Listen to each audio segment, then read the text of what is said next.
Apa bang yang beli kan? Kemarin berapa kali? Hei.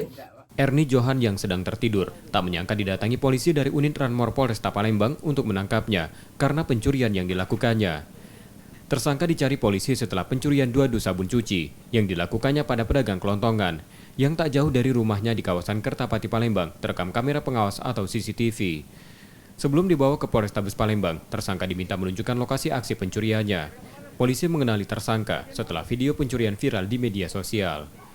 Alhamdulillah kami Satreskrim Polrestabes Palembang tadi malam berhasil mengamankan 1 orang tersangka yang kita jerat dengan pasal 363 karena dia masuk ke karangan rumah, loncat pagar dan mengambil beberapa 2 dus dan beberapa barang lagi.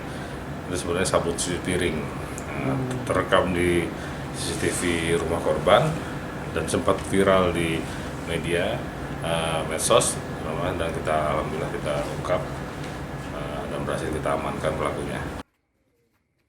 Kini tersangka menjalani pemeriksaan di Polrestabes Palembang untuk proses hukumnya. Yudi Kiswanto, Kompas TV, Palembang.